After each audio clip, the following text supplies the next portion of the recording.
Democrat Wes Moore is taking on Republican Dan Cox to replace the outgoing Governor Larry Hogan. Casey Nolan kicks off our coverage at the Cox headquarters tonight. Hi, Casey. Well, if you believe the polling, then Dan Cox has an uphill fight in this election. The question for some is whether Dan Cox and his supporters will believe the results if he does not win. Now, Dan Cox cast his ballot earlier today in Frederick County. That's where he is a first-term state delegate. He has campaigned on themes of freedom, for school choice, lower taxes, and against mask and vaccine mandates. He does not have the support of his fellow Republican and outgoing Governor Larry Hogan. Cox does have the backing, though, of former President Donald Trump. Earlier this year, when a judge ruled election officials could start counting mail-in ballots early, Cox refused to say if he would accept the outcome of today's vote. When earlier today, we asked voters at polling places in Bowie if they have concerns about the integrity of the vote.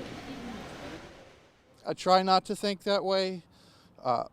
I think it would be easily done, but I have a lot of faith that with the technology advancements and the ability to do both a paper vote or a electronic vote can mitigate a lot of that. Democracy is important. I think it's very important to get out and vote and have your voice be heard and to be represented. Are you confident in the integrity of elections? I absolutely am. Late today, I talked to the Cox campaign, and they told me what he has said for several days now. If this election is constitutional, lawful, and fair, he will accept the results. They told us that throughout the day, since he voted, he has been on the road talking to voters outside of polling places, and they say the reception he has received from voters today around the state gives them some confidence about his chances tonight. How about the Wes Moore campaign on the other side? For that, let's go to Baltimore and my colleague Larry Miller. Larry? Casey, thank you so much. Just about 45 minutes ago, I spoke with members of the Wes Moore campaign. They didn't have much to say on the record, but certainly you saw that they were confident and they were in good spirits, and there's a reason why. This campaign has outspent the Cox campaign by and large.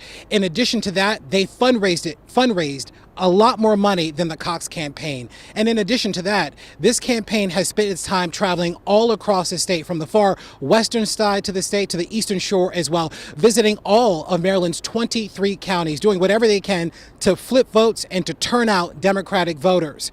One of the things that we heard from voters today was some of the issues that were impacting them. And I asked this question: what is the issue that's having the biggest impact on your life? Here's what they had to say. Take a listen. What do you think is having the biggest impact on your life right now? My life personally, probably just the economy, just inflation, student debt as well. I have a good amount of that. So just kind of, getting out of college and then kind of getting myself established, at least for me, it's the economy. I just voted the opposite of what's going on right now. So I just voted red all the way, red wave. Property taxes are crazy around here. I'm like paying so much money to... It feels like I'm driving down the streets of Beirut with all these potholes.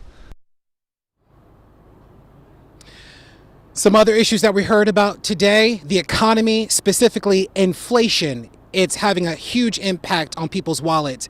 Within the next 5 minutes, we're going to be making our way inside once the security sweep is wrapped up. And it is that time that we expect to hear from more members of the campaign. We expect that they'll start to kind of give us more information as soon as polls close at 8 o'clock tonight. Lorenzo? Yeah, 8 o'clock. Still plenty of time for these campaigns to get their voters out, to make sure those ballots are cast. All right, Larry, we'll check back in with you later. Thank you, my friend.